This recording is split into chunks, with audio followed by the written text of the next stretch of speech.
Violência não resolve problema algum, mas pode piorar muito a situação. Esse é o Visão Libertária, sua fonte de informações descentralizadas e distribuídas. O Antifa, ou movimento antifascista, ganhou notoriedade no ano passado com várias ações e confrontos de alguns de seus grupos, principalmente lá nos Estados Unidos. Aqui no Brasil, como não poderia deixar de ser, alguns desocupados resolveram copiar a moda e fazer coisas similares. Se trata de um movimento cujo objetivo é usar violência para, na visão deles, atacar os fascistas. Como, novamente na visão deles, o fascismo tem crescido na sociedade, se torna necessário que se faça o contraponto. E como fascistas são, por definição, violentos, é preciso que tal resposta seja igualmente violenta. O fato é que, independente da violência da outra parte, abundam exemplos de violência praticada pelos diversos grupos antifa nos Estados Unidos, no Brasil e em outros lugares do mundo. De fato, o movimento apresenta uma característica clara de valorização da violência, muito similar ao de torcidas organizadas do futebol brasileiro. Embora o objetivo expresso de ambos seja diverso, no caso da Antifa, defender a sociedade de supostos fascistas, e no caso das torcidas organizadas, ajudar o seu time, o que realmente move a adesão de pessoas a tais movimentos é o prazer no uso da violência. O ser humano hoje em dia vive uma existência muito pouco violenta se comparado com a maior parte da nossa história, o que faz com que experiências violentas tenham sim algum apelo para algumas pessoas. De fato, não é estranho que aqui no Brasil os grupos antifas tenham surgido exatamente no seio de torcidas organizadas de futebol. Veja o vídeo Qual a diferença entre antifas e fascistas lá no canal Ancapsu Classic para mais detalhes sobre isso. Mas o movimento tem outras características. Se consideram como não ligados a nenhuma organização ou partido político, embora claramente expressem pautas de esquerda. É organizado em grupos independentes, sem nenhuma autoridade central sobre eles, mas com muita coordenação e cooperação entre os grupos. Também usam símbolos bem conhecidos, como as duas bandeiras e as três setas. Mas isso é o movimento antifa hoje, que é apenas baseado no movimento antifa original. Você sabe o que era o movimento antifa original? É bem curioso abordar a origem desse movimento porque as coisas se tornam incrivelmente contraditórias. As informações aqui foram retiradas em parte do excelente canal Renaissance Horizon, um canal conservador americano especializado em análises políticas do mundo todo. Tem vídeo quase todo dia. Se você entende inglês bem, recomendo que siga o canal para mais informações desse tipo, o link estará na descrição do vídeo.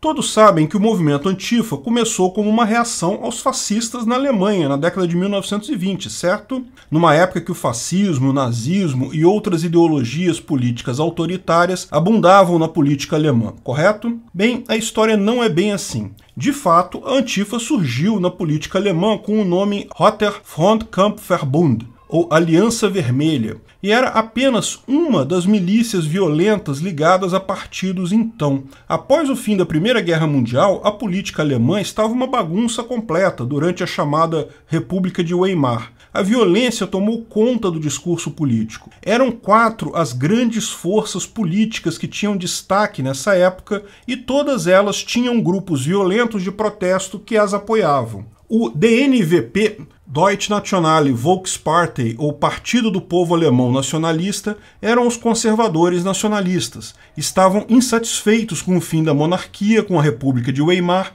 e queriam a volta do Império. Tal como a Antifa, eles tinham um grupo violento que os defendia na rua, chamados de Der Stahlhelm, ou Capacetes de Aço, formado principalmente por antigos soldados que lutaram na Primeira Grande Guerra. Os capacetes de aço faziam grandes protestos, quebravam coisa e entravam em confronto com outros grupos políticos, como a Antifa também. O SPD, Sozialdemokratische Partei Deutschland, ou Partido Social Democrata da Alemanha, eram os socialistas mais moderados de então. Eram declaradamente socialistas e, adivinha, existem até hoje. Lógico, no contexto dos violentos anos 1920 e 1930 na Alemanha, eles também tinham um grupo de apoio violento nas ruas, o chamado Einserne Front, ou Frente de Ferro. O SPD era o partido que dominava a política alemã no início dos anos 1920. Ele havia sido o responsável pelo golpe que derrubou a monarquia e estabeleceu a República de Weimar. Embora fosse socialista, era moderado, não buscava uma revolução absoluta e principalmente se opunha à influência de Moscou. A terceira força era o KDP, Kommunistische Partei Deutschland, ou Partido Comunista Alemão. Ao contrário do SPD, ele tinha uma visão mais radical, queria a revolução e a implantação do comunismo na Alemanha, seguindo o modelo soviético. Naquela época, como todos os demais partidos, tinha também seu grupo violento nas ruas, Roter Frontkampfverbund, que depois seria transformado em Antifascistische Aktion, ou Antifa. E, finalmente, o NSDAP, Nationalsozialistische Deutsche Arbeiterpartei, ou Partido Nacional Socialista dos Trabalhadores Alemães, que ficaria conhecido na história como Partido Nazista. Eles também tinham um grupo violento de protesto, então, para fazer contrapartida aos outros grupos violentos dos demais partidos, Sturmabteilung, que poderia ser traduzido como Brigada à Tempestade, mas ficou conhecido na história como Camisas Marrons. Infelizmente, o fato de um partido político ter um grupo violento de protestos apoiando a causa dele, na época,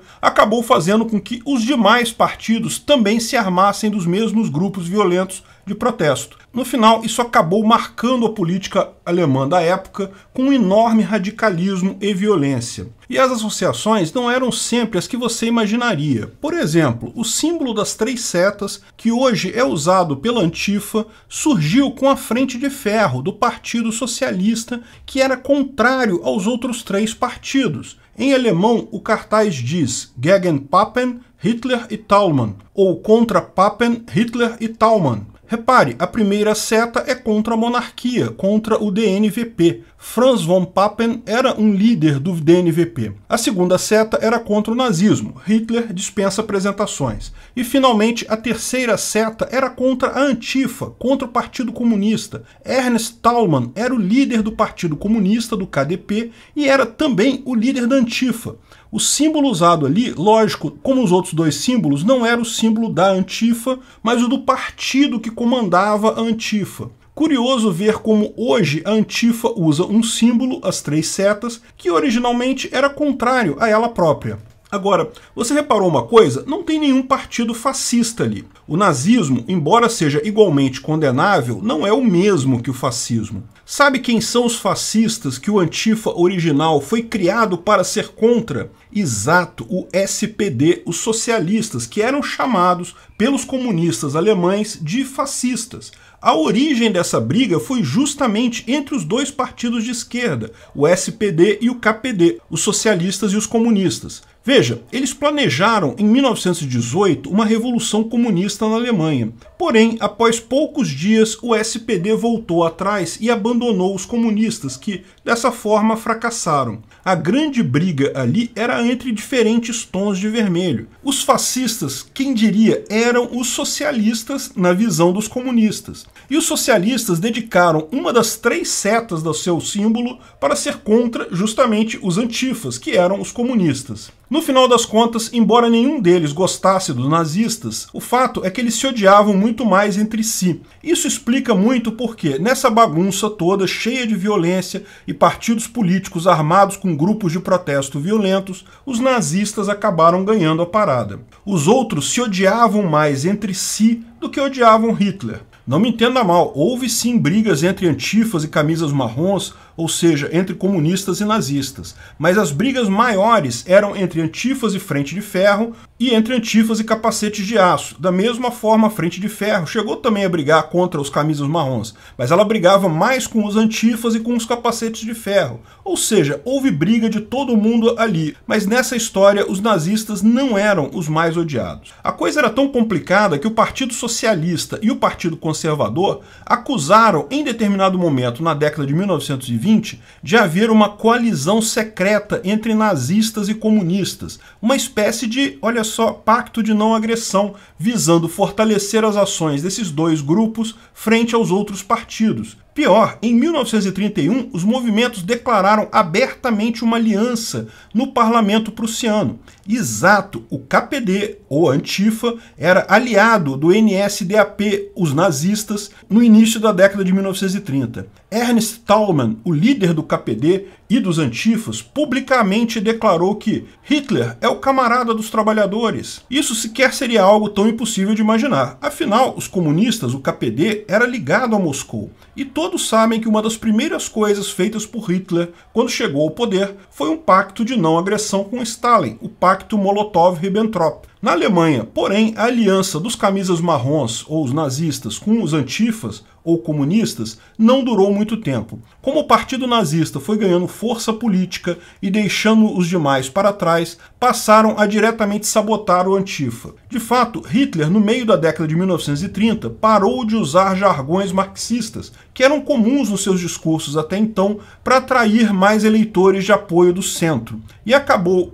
para a infelicidade da Alemanha e do mundo todo, unindo a política alemã no final da década de 1930. Lógico, após a traição de Hitler, a Antifa finalmente passou a brigar abertamente também contra os nazistas. Mas lembra, os nazistas não eram os fascistas que originalmente motivaram a Antifa. A Antifa surgiu brigando contra socialistas que ela chamava de fascistas. Quando, na Segunda Grande Guerra, Hitler se voltou contra a Rússia, de fato, os antifas remanescentes apoiaram os comunistas russos contra os nazistas. Mas no final, isso é história conhecida. A lição importante a se tirar daqui é que fazer política com grupos de protesto violento de parte a parte não acabou muito bem naquela época. Radicalismo e uso de violência acabou gerando um consenso que foi o pior possível. Ao final, isso acabou com a ascensão ao poder do partido nazista de Adolf Hitler e o resto da história todos nós sabemos. Lógico, o movimento Antifa hoje é totalmente independente do movimento Antifa original, lá da década de 1920. O fato deles terem originalmente sido aliados dos nazistas não significa nada. O fato deles terem brigado com outros socialistas na época também não significa nada. É evidente que, embora tenham buscado inspiração no grupo de então, as pautas e propostas do Antifa atual são totalmente distintas. Mas eu vejo com grande preocupação a criação de movimentos que pregam violência na política hoje em dia. Antifa, Black Lives Matter, Black Blocs e etc. A visão da Antifa atual é totalmente distinta, mas os métodos são muito similares. Eles alegam usar violência contra fascistas. Eles alegam usar violência porque os fascistas são violentos. Infelizmente, muito da suposta violência que a Antifa vê em seus inimigos políticos assume a forma de violência verbal, o que é um absurdo completo. Neste momento, se torna extremamente importante a distinção feita pelos libertários nesse tema. Não existe violência verbal. Absolutamente qualquer coisa dita por outra pessoa, com exceção de ameaça factível, imediata e clara,